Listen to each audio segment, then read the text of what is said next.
I want to start by giving you a general definition of what the deep state really is. You're going to hear different opinions on this depending on who you talk to, but here's my own assessment. Really, we need to define two key terms, the deep state and the shadow government. When we talk about the deep state, what we're really talking about is a criminal organization. And when we talk about the shadow government, we're talking about those powerful people who operate that deep state criminal organization, okay? The shadow government, which is also called a cryptocracy, it's a group of powerful people who have so much influence over the policies of the United States that they, in essence, constitute their very own secret government, a government that is functioning behind the scenes, out of sight of the business of what our legitimate government is doing. And these powerful people are alluded to by different labels. Some people call them globalists, the New World Order, the Rothschild Mafia, the Illuminati, and so forth. And really, there are very nuanced differences between those different terms. The terms get misused all the time, but some of these people are politicians. Some of them are bankers. Some of these shadow government operatives are bosses of multinational corporations. Some of them are just simply very rich elitists whose wealth gives them an immense amount of influence. So someone like George Soros, for example. Well, these people include men. It includes women, mostly men, but there are some women. They come from all different political parties and ideologies. Some of them are Marxist, some are fascist, some are corporatist, some are Zionist. Some of these people are U.S. citizens and some aren't. Some of the names are well known to the public, but really most of them are not. Many of the names are not well known. But what unites all of these people is that they are all, each and every one of them, evil sociopaths. These are people who have insatiable lust for wealth and for power. And the way that they go about obtaining power and wealth is through the mechanism of what we call the deep state.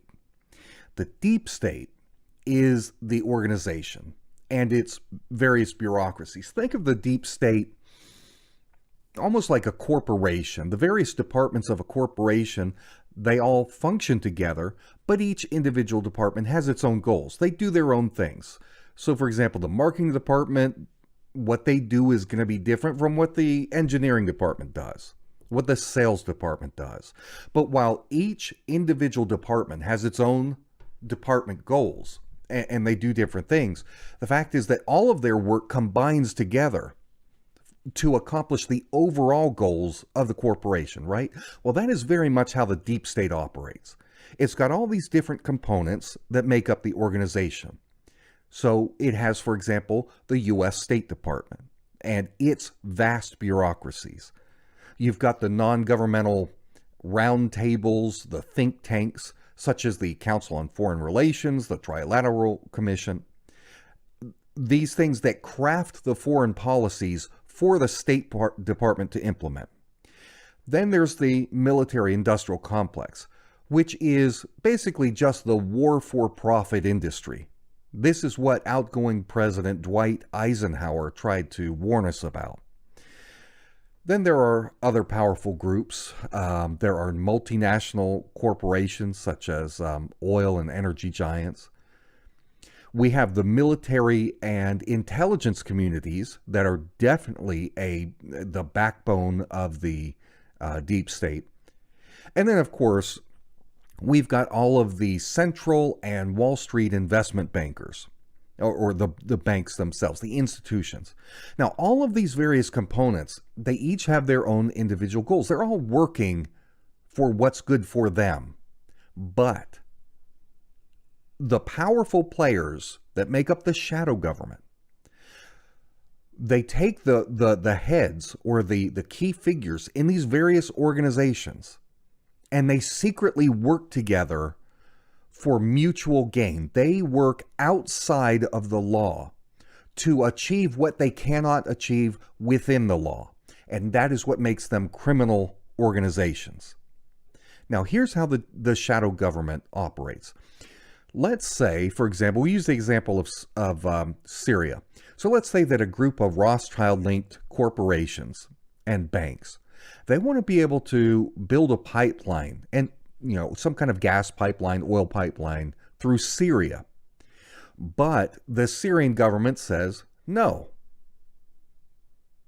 What happens is that the New World Order policy development group, which is the Council on Foreign Relations, they write up some policies that would benefit that Rothschild network if America were to implement them. And the purpose of these policies is to coerce Syria into relenting. So this could be, for example, something like placing harsh economic sanctions on Syria to cripple them economically and make the cost of resisting the Rothschilds a much heavier toll than if Syria were to just give in to their demands and give them what they want. Let them build that pipeline. So we've got the Council on Foreign Relations, the CFR. They write the policies, and those policies are then adopted by the U.S. State Department. The CFR is not a government agency, but it is so intertwined that it's almost inseparable. In fact, many, hundreds and hundreds of CFR members are in key positions in the State Department. Almost all of our secretaries of state since the 1900s have been members of the CFR. Most of these policies that the CFR crafts and that the U.S. State Department implements, they don't require congressional approval. So they're operating largely outside of congressional oversight. The State Department is in reality just a tool of the CFR, and the CFR, again, this is what the Rothschild network uses to take their ambitions, the laws they need to change, the policies that need to be implemented so that they can do what they want to do with their oil corporations, their banks, and so forth. The CFR writes those policies, and they're implemented through the State Department, okay? So the State Department is just a deeply, deeply entrenched government bureaucracy. We need to just gut the State Department. Now, regardless of which party controls the White House, what we always see with the State Department is that this bureaucracy stays essentially the same year after year. And these cryptocrats from the shadow government, they use the State Department as a weapon around the world, a weapon that strong arms other nations, other corporations even, on behalf of the Rothschild network. Now, what happens when the target of the New World Order's sanctions implemented by the State Department or other efforts, when these things fail to achieve their desired goal, if their economic manipulation doesn't work, what they do is they turn to using the deep state's enforcement apparatus. And the main component of that is the Central Intelligence Agency. The CIA is the organization that enforces the New World Order policies that are written by the CFR. So when Syria, for example, would not go along with the softer approach that the State Department uses, the CIA would go in and try to destabilize the country. And you have the ensuing riots, you have terrorism, all of this designed to overthrow the Syrian government so that the shadow government, the people, could gerrymander an obedient and subservient Syrian regime that would permit the New World Order's plans to go forward. We see this all the time. This is exactly what the CIA and the shadow government did in Ukraine. They ran out the democratically elected pro-Russian president of Ukraine and replaced him with a pro-NATO president with deep connections to corrupt Ukrainian and Russian oligarchs. It's exactly what they did. People who were loyal to George Soros and others. So if the CIA can't handle a job on its own, though, if they go in and they try, for example, they've done this in Syria. They did the best they could. They created chaos. They created bloodshed, but it wasn't enough to topple Assad. So if the CIA can't finish the job on its own, a false pretext is created to justify bringing in the next part of the deep state, which is the U.S. military. They come in to finish the job the CIA couldn't do on its own. Now, I'm not saying that regular U.S. soldiers are members of the deep state. Not at all. That's not my point. But there are elements. It is very clear when you look at Afghanistan, when you look at Vietnam, the Gulf War, Iraq, Afghanistan, war after war after war. Is this to protect America? Of course not. These are all wars for territory, for oil, and so forth. Okay, this is the U.S. military being used as an apparatus within the deep state's control to go in and do the work that the shadow government wants accomplished. And all of this is done outside of the knowledge of most citizens. And that's partly because the New World Order owns and controls the corporate media, which shapes the public's perception of reality. In a very literal sense, our media operates a vast psychological operation of mind control by telling the public what they need to hear, hiding from the public those things they don't want the public to even know about, limiting, confining, constricting what the public can actually see and hear, so that the opinions formulated in the minds of the public are only, they're going to be limited to the little bit of information that's given. Former President John F. Kennedy, he alluded to this kind of sinister global conspiracy in a speech to the United States press not long before his assassination. Let me read to you part of what he said. Quote, "We are opposed around the world by a monolithic and ruthless conspiracy that relies primarily on covert means for expanding its sphere of influence, on infiltration instead of invasion, on subversion instead of elections, on intimidation instead of free choice, on guerrillas by night instead of armies by day. It is a system which has conscripted vast human and material resources into the building of a tightly knit, highly efficient machine that combines military, diplomatic, intelligence, economic, scientific, and political operations." Doesn't that sound very much like what I've been describing to you? Let me read one or two more sentences. He says, "Its preparations are concealed, not published. Its mistakes are buried, not headlined. Its dissenters are silenced, not praised. No expenditure is questioned. No rumor is printed. No secret is revealed." That, ladies and gentlemen, is the deep state that is controlled by the shadow government. Now, of course, back in the 1960s, JFK is referring primarily to what was the threat at the time, and that was the communists.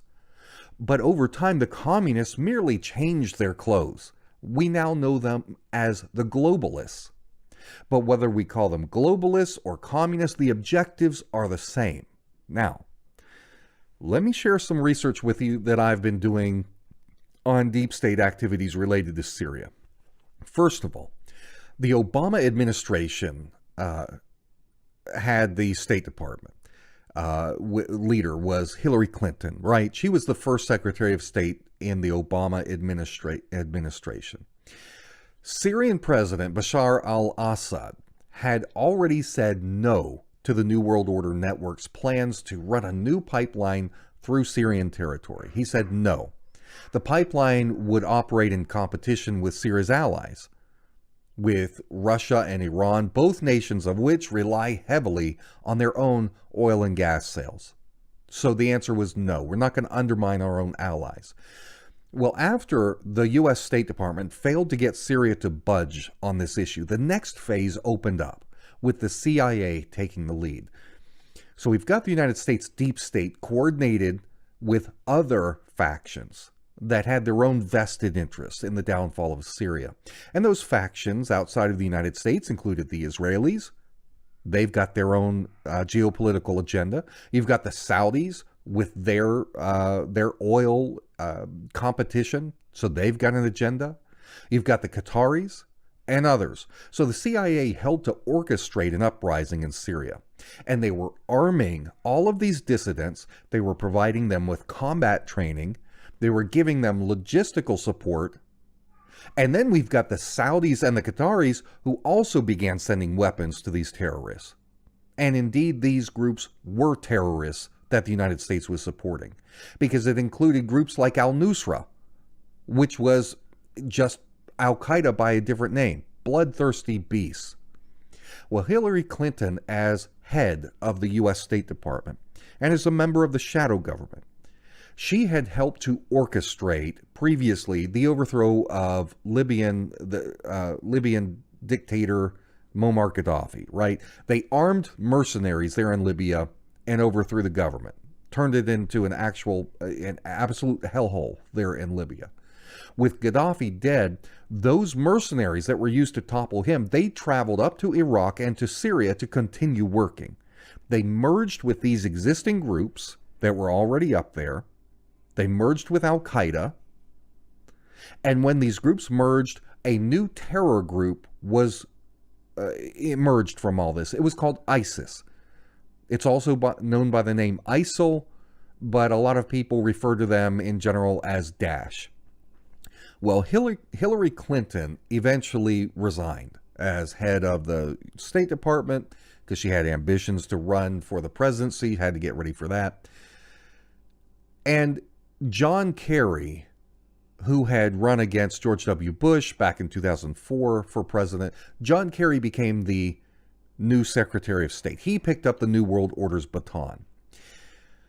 The legitimate government that you and I saw, if you watch CNN or MSNBC or even C-SPAN, whatever, what we saw from the government, they were telling us in public statements, one after another, that the United States was not arming these fighters, the United States was not interfering, but all along, that is exactly what the shadow government and the deep state was doing. The shadow government was fomenting a major proxy war against the Syrian government that the American people didn't know about. They didn't know about it because the American people wouldn't have supported it. I did my best back then, back in 2012, 2013, to report on this, to report on what was really going on. But, of course, my voice is severely limited. The reach in comparison to the reach of the deep state's propaganda outlets in the mainstream media. But I did talk a lot about this back then, about specific rebel groups. I put them in there by name, talked about who was arming them, who was funding them. All of this being done with the total knowledge of the U.S. government, of the State Department. And apparently I wasn't supposed to be talking about some of that stuff because it got me in trouble with YouTube at the time. But the fact is, the Obama administration was knowingly lying to the American people. The shadow government was using the various components of this deep state to conduct a secret proxy war that very few Americans knew about at the time. We know about it now, but not back then. Publicly, Secretary of State John Kerry was talking about diplomacy.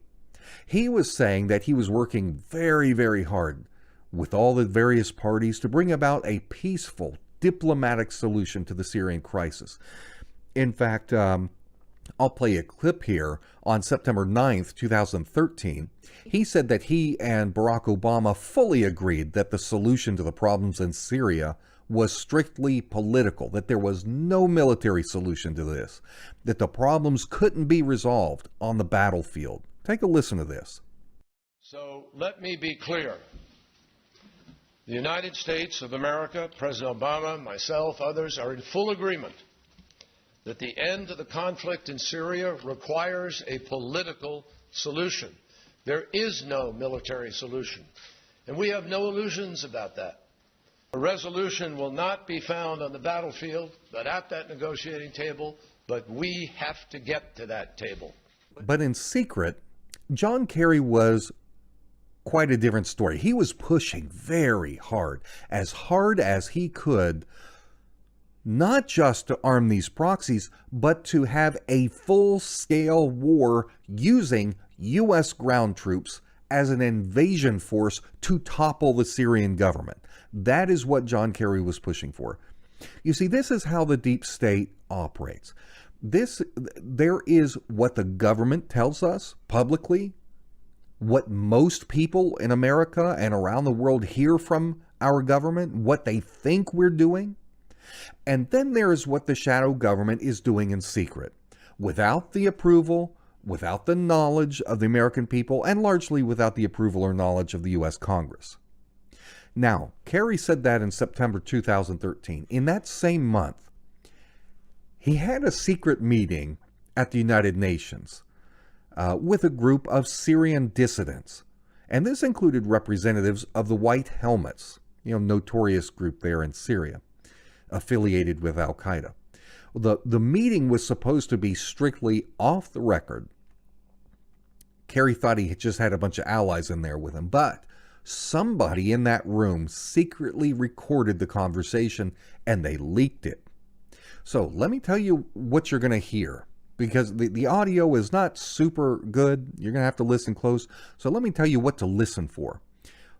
We've got John Kerry whining about how the American people don't want another war, and that has made it very hard for him because he's been working behind the scenes to start a U.S. ground invasion in Syria that the American people wouldn't go for.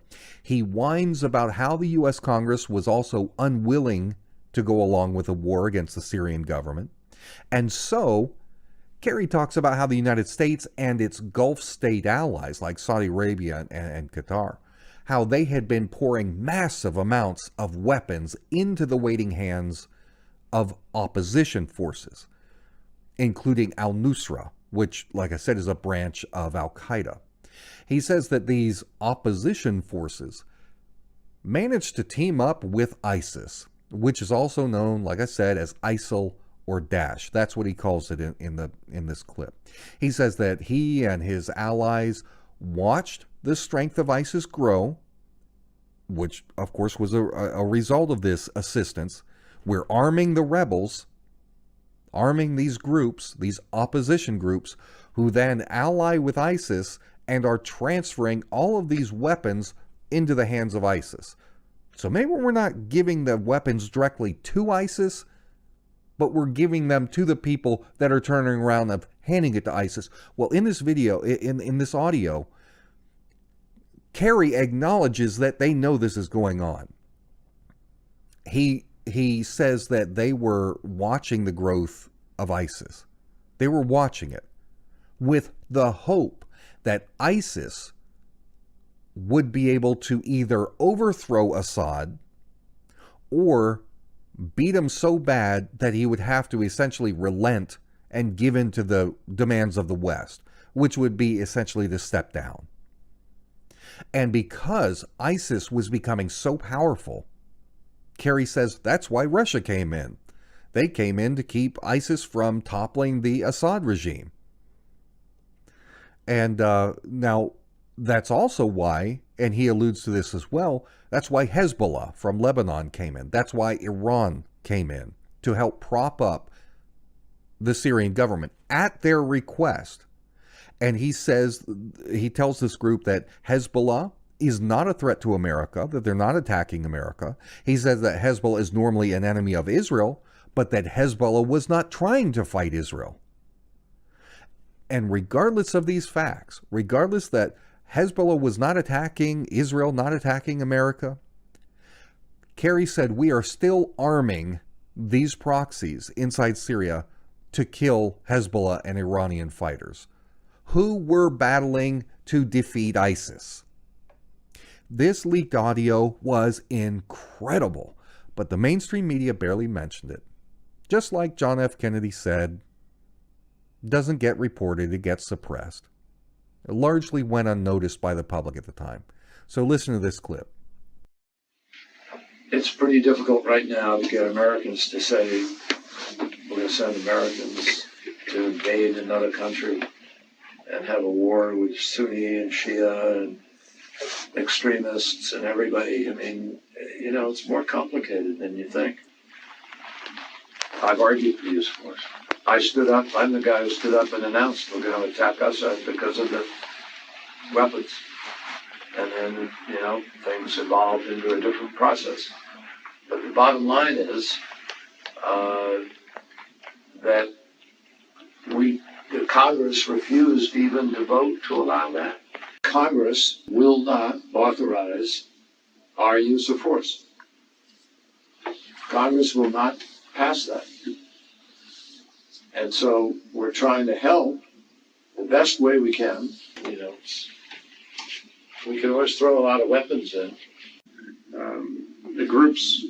The armed groups in Syria get a lot of support, not just from the United States, but from other partners. And we've never said that Qatar, Russia, Qatar, Turkey, Saudi Arabia, huge amount of weapons coming in, huge amount of money. But pumping weapons in causes someone else to pump more weapons in. Hezbollah is exclusively focused on Israel, whom they're not attacking now, and on Syria, where they are attacking in support of Assad. How to make the Syrian people accept this argument that because Hezbollah or Fadl Abbas, the Iraqi and Iranian groups are not fighting the United States now, so they are not targeted by the attacks against terrorism in Syria. They kill Syrians. They are targeted by the opposition. We are arming. And training. I mean, the reason Russia came in is because ISIL was getting stronger. Daesh was threatening the possibility of going to Damascus and so forth. And that's why Russia came in, because they didn't want a Daesh government. And they supported Assad. And we know that this was growing. We were watching it. We saw that Daesh was growing in strength, and we thought Assad was threatened. We thought, however, we could probably manage, that Assad might then negotiate. Instead of negotiating, you got Assad. Now you got Putin to support him. So Nusra makes it hard. Al-Nusra and Daesh both make it hard because you have this extreme element out there. And unfortunately, some of the opposition has already kind of, chosen to work with them. Now, here we are in 2018. This information may not seem all that shocking to us, at least not to you guys, my viewing audience that is keyed into this kind of information. But at the time, remember, at the time, John Kerry was denying all this. He was talking about how he was engaged in diplomacy, how he knew that fighting wasn't the answer. So this, my dear viewers, is the deep state. This is how it operates.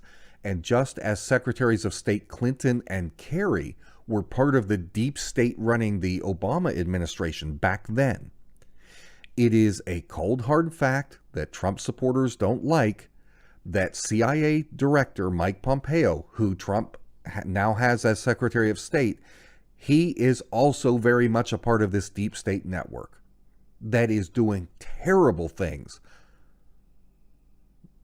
on behalf of the New World Order syndicate that the American people don't know about. How much does the average American know about what is being done in Yemen, in Sudan, in Somalia? Don't know much about that, do you?